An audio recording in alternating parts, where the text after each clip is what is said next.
झारखंड के ग्रामीण इलाकों में मानसून की दस्तक के साथ ही जहां एक तरफ किसानों के चेहरे पर खुशी झलक उठी है, वहीं दूसरी तरफ अपने बिल से बाहर निकले सांपों ने ग्रामीण इलाकों में कहर बरपा रखा है। जिले में पिछले एक महीने में सर्पदंश का शिकार होकर 50 लोग सदर अस्पताल पहुंच चुके हैं, जिनमें सही समय पर इलाज नहीं मिलने से 9 लोगों की जान भी चली गई है। एक महीना के अंतराल में सिमडेगा जिला में 50 केस स्नेक बाइट के आया है, जिसमें कुछ ठीक हुए हैं और कुछ का मृत्यु हो गया है। 50 में 9 मरीज हमारे जो है उनका मृत्यु हो गया है। अब मृत्यु का कारण नहीं है, मैं यहाँ जांच किया तो पता चला कि यहाँ 12 घंटा 20 घंटा के बाद हमारे अस्पताल में लाया गया है। सिमडेगा के सिविल सर्जन को अभी अभी आपने सुना। इनका भी मानना है कि मरीज के अस्पताल पहुंचने में देरी ही असल मौत की वजह होती है। अब जरा इन तस्वीरों पर भी गौर फरमाया जाए। ये वो मरीज हैं जिन्हें सांप ने काट लिया है, लेकिन व्यवस्था का दंश सांप के दंश से भी ज्यादा डरावना है। अस्पताल तक पहुंचने के लिए ना तो एम्बुलेंस है, ना ही सुदूरवर्ती इलाकों में स्वास्थ्य व्यवस्था के कोई इंतजाम। खाट और कंधे पर मरीज को उठाकर अस्पताल पहुंचने में देर तो होगी ना सिविल सर्जन साहब।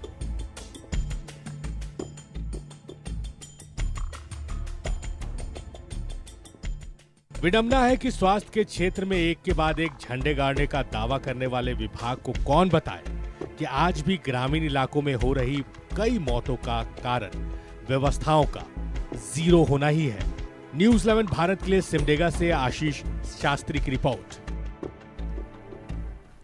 और ज्यादा जानकारी ले सिमडेगा से सहयोगी आशीष हमारे साथ बने हुए हैं। आशीष, एक तो लंबे वक्त के बाद बारिश हुई, चेहरों पर किसानों की खुशी देखने को तो मिली, लेकिन उसी के साथ साथ परेशानी बढ़ी है जब ये सांप अपने बिल से बाहर निकलकर लोगों को डस रहे हैं।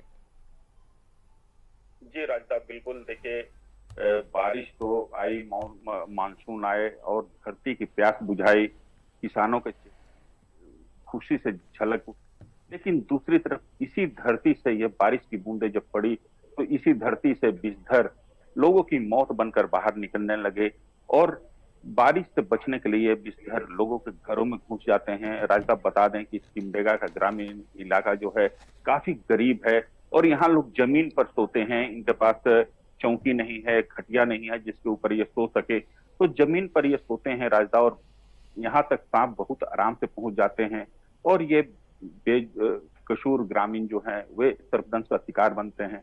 और राजदा, यहाँ पर एक और बात बता दूं कि सिमडेगा के अधिकांश ग्रामीण इलाके ऐसे हैं जहां तक पहुंचने के लिए सड़कें भी नहीं है और इन इलाकों में अगर इस तरह की घटनाएं घटती है तो रात में कोई वाहन नहीं मिलता है और दूसरे दिन सुबह फिर लोग खाटों में उठाकर मरीजों को कंधों पर उठाकर लाते हैं और सड़कों तक लाते हैं, फिर वहां से किसी वाहन के सहारे अस्पताल तक पहुंचाते हैं, लेकिन तब तक बहुत देर हो चुकी होती है। राजदा, कल की ही बात है राजदा कि जलडेगा में एक गांव है कोलमडेगा, जहां एक 7 वर्षीय बच्चे को सांप काटा था रात में 1 बजे और रात में वाहन नहीं मिला।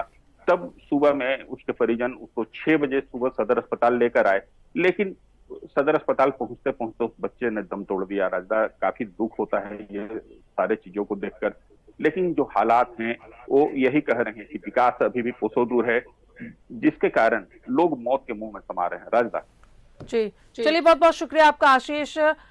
जिस तरीके से लोगों की परेशानी बढ़ी है, वाकई में अब वो डर के साए में जीने को मजबूर है, क्योंकि ये सांप अपने बिल से बाहर निकलकर लोगों को डस रहे हैं, जिससे उनकी जान पर बनाई है। तो बारिश के साथ साथ मुसीबत भी सामने आ रही है किसानों के। ग्रामीण इलाकों में एम्बुलेंस नहीं पहुंचने से एक अलग परेशानी है। कभी किसी इमरजेंसी में पड़ने पर आप देख सकते हैं तस्वीरों में कि कैसे ये खाट पर मरीजों को उठाकर लेकर जाते हैं अस्पताल, जब तक काफी देर हो जाती है और मरीज की जान चली जाती है। तो ये ऐसी तस्वीर है जो वाकई में ये हमें सोचने को मजबूर करती है कि हम 21वीं सदी में हैं और इस गांव में सड़क नहीं है, एम्बुलेंस नहीं है, जिससे जब कोई बीमार पड़ता है या इस तरह की स्थिति उत्पन्न हो जाती है तो गांव में एम्बुलेंस नहीं पहुंच पाती है और एम्बुलेंस नहीं पहुंचने की वजह से कई बार मरीज की जान भी चली जाती है।